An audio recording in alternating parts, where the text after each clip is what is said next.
Welcome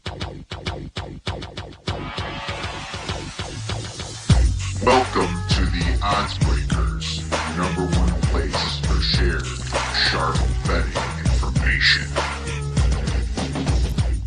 Welcome back to podcast 17 of 2021. I'm your host, Kiev O'Neill. You can follow me on Twitter at OBKiev. Follow us at the ODDSBREAKERS and follow us on social media / the ODDSBREAKERS. This episode is being brought to you by mybookie.ag for a 200% sign-up bonus. Please visit MyBookie and use the promo code ODDS200.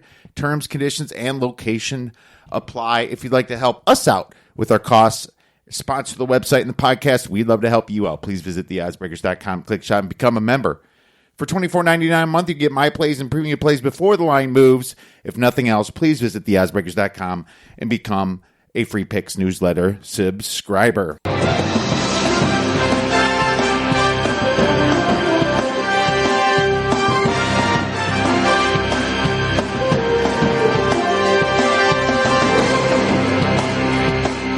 March Madness, my friends. It's here.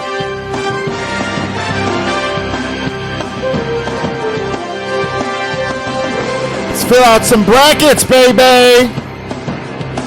Woo! Welcome back, everyone. You know, this is my favorite time of year, I think.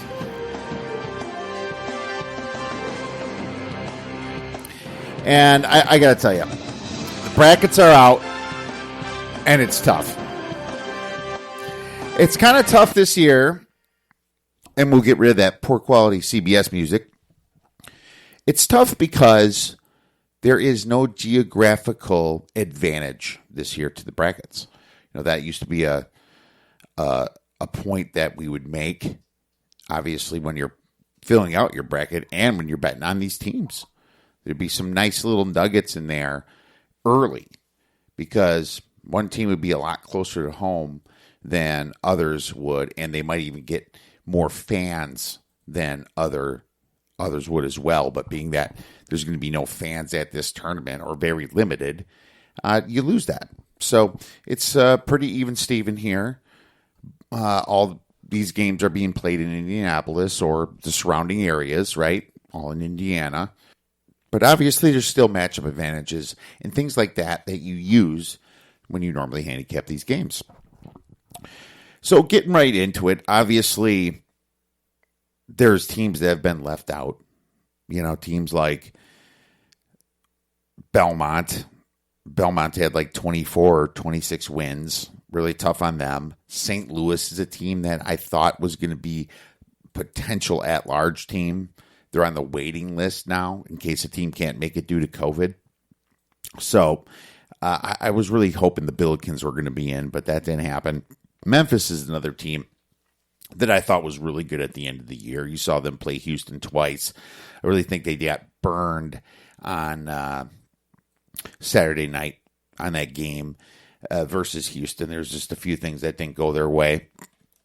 But Memphis was a team I thought that could have made a little bit of noise if they got into the tournament. And I suppose Buffalo. Buffalo was a pretty good team this year. They just couldn't quite do it. Ohio blew them out on Sunday. So congratulations to Ohio for making the tournament in the MAC. But you're always going to have those teams. Otherwise, pretty good job done, I think, by the committee. Most of the teams in there should have made it. The last one's in. I agree with a lot of them. Wichita State, Michigan State. Michigan State did enough at the end of the year to get in my opinion. So 9 Big Ten teams are in this tournament, which says a lot for the conference. So anyways, we are going to have our bracket challenge out, just like we said last year. Everybody can get in our NCAA bracket challenge. Just check out theoddsbreakers.com. Check out value situations on the front page. You should see the article to get into our free bracket challenge where we'll be giving out $500. So make sure you get in and sign up. Obviously, all you need to do is spread the word, share the podcast, or write a 5-star review. Take a snapshot of it and send it to admin@theoddsbreakers.com. Make sure you get it in by Thursday night so you can get in time for the tournament that starts on Friday. So this will be a quick podcast. Tomorrow we're going to actually fill out a bracket for you guys. We're going to talk about some plays. We have some great guests this week to talk about the brackets as well as plays for your Friday and Saturday opening games. A little bit for Thursday as well. We're going to give you a free play at the end of this podcast as well. So a lot to talk about. Really wanted to mention that the brackets, the way they're built, I suppose, in my opinion right now, and I'm just looking at it in general from an overall perspective. It's not like I didn't get in deep to it. I will be doing that tomorrow when I fill out a bracket for you guys. But just from a high-level perspective, Gonzaga definitely has the easiest bracket, in my opinion. And the reason that is because the 2 seed is Iowa. Iowa's a little bit injured. Iowa's a little bit overrated because they don't play a lot of defense, and Gonzaga beat them already this year. Okay? They also have a number 3 Kansas in the bracket that wasn't that good this year. You know, obviously, they just had some COVID problems, you know, getting them out of the Big 12 tournament. They could come into this with a little ring rust, as you can imagine. So that's something to look for. But it really helps Gonzaga to get those matchups. I think Iowa probably is the weakest number 2 seed. I guess maybe Houston would be, but Houston's a pretty solid team themselves, and they do play defense over there. They don't shoot as well, but you know, defense wins this tournament, as we've seen before. So I think the Zags certainly have it best. And number 2, I think Baylor's side is probably second best because Baylor, you know, they get Ohio State on the number 2, and Ohio State has their issues. They take too many jump shots, in my opinion. They're kind of hot and cold. They're pretty hot during the Big Ten tournament, but at the same time, their game was a little too close with Minnesota there. And then they go to overtime against Purdue. So Ohio State certainly has their flaws. Arkansas is a decent 3 seed. You know, what's funny, I think some of the 3 seeds are better than the 2 seeds. I think West Virginia is better than both Ohio State, Iowa, and Houston, in my opinion. I think that Arkansas might be better than Ohio State or Houston. You know, there's some pretty good 3 seeds out there. Texas is a 3 seed. They're pretty hot right now. Kansas, not so much. But just in general, it's going to be a tough tournament. And I think a way to attack this tournament is that you have to be either high or low on some of these conferences, right? Maybe you go in fading a conference or two. You know, maybe it's the ACC that you don't like. Maybe you think the Big Ten was actually overrated because that's all they talked about this year.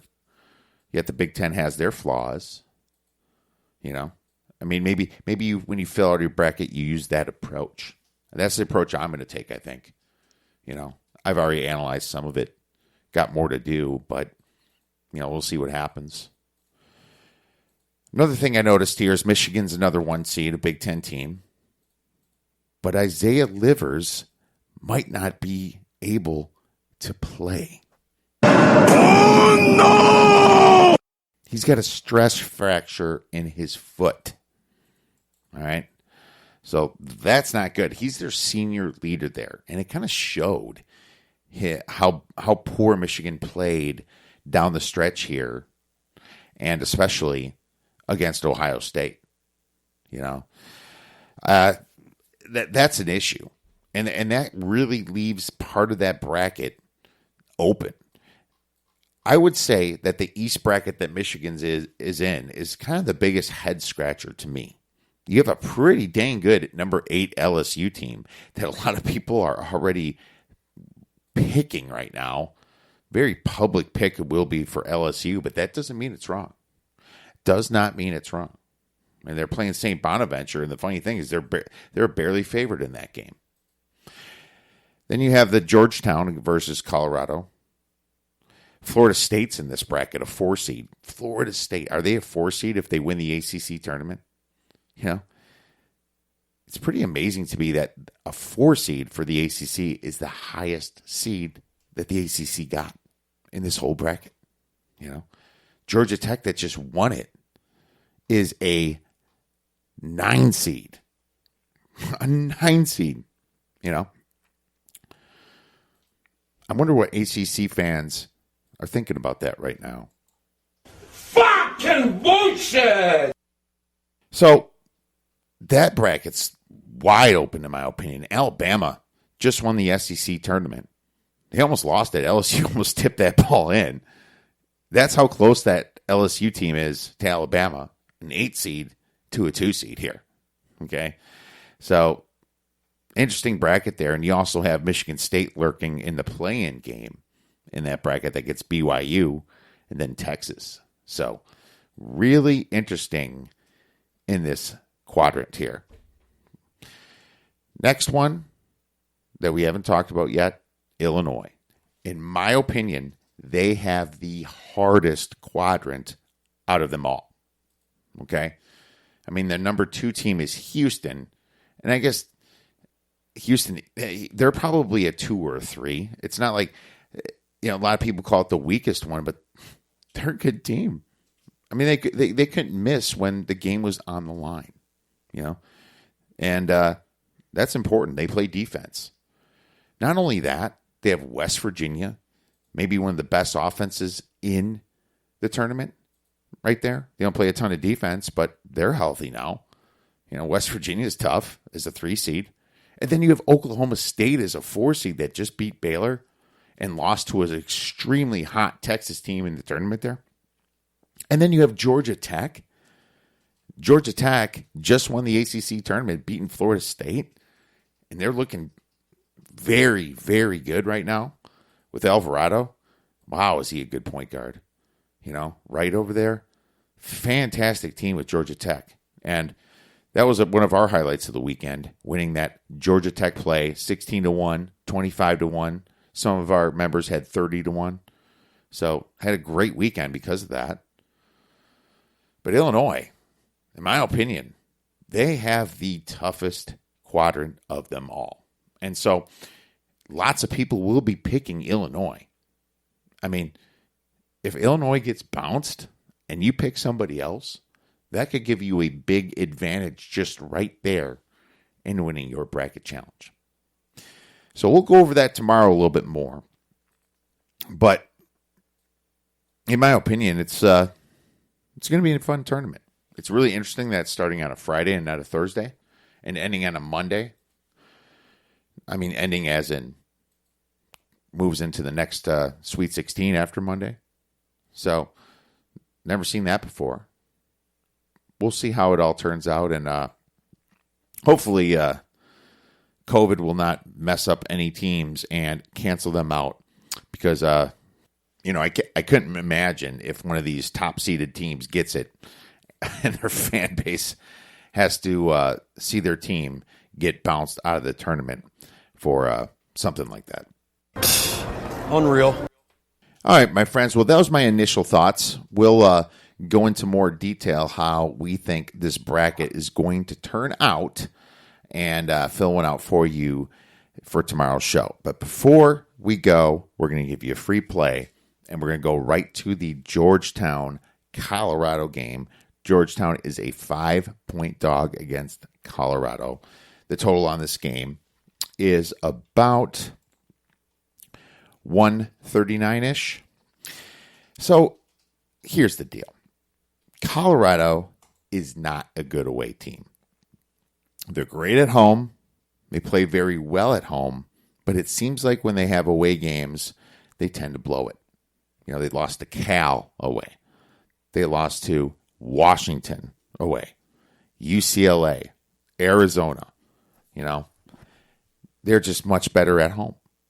Now, looking at Georgetown, I wasn't sure if they were for real when they beat Villanova, right? They first beat Marquette. I'm like, okay. Then they beat Villanova, and I'm like, well, Villanova's pretty injured. And then they got to Seton Hall. I knew the line was wrong because I was low on Seton Hall. We were on Georgetown. They took care of Seton Hall pretty easily. And then they beat Creighton by like 30 points. Okay. I think it was exactly 27 points. And that says something. Georgetown has certainly improved, and they love their coach, Patrick Ewing, over there. And they're playing some really good basketball, and that's one of the things I look for when coming into this tournament is how hot are you? Colorado on the other end of the spectrum, they beat USC, okay, on the neutral court. They beat them by 2. They only beat Cal by 3. And then they face Oregon State, and you think Colorado's in a perfect spot, and they just lose to Oregon State, who would have been out of the tournament had they not win the Pac-12 tournament. Oregon State stole a bid. And, Colorado's just kind of a little average to me. It's also the way I fill out this bracket. Is there some conferences you're going to fade? I think the Pac-12 has to be one of them just because of what they've done in the past. Okay? So I think there's too many points here for Georgetown. I think I like the way they're playing defense now. They've moved all the way up to 41 on KenPom. A Georgetown team, 41. Can you believe that? In 2020, they were ranked 125th. In 2019, they were 135th. So, that really says something, moving up to 41. And they still play pretty fast. So, I think this is too many points. We're going to take Georgetown and grab the points. Make sure you sprinkle the money line. So hot right now. All right, my friends, thanks for listening to this podcast. Make sure you get into our NCAA Tournament Challenge. Everyone, enjoy the rest of your day. We'll talk to you tomorrow. Go get some winners.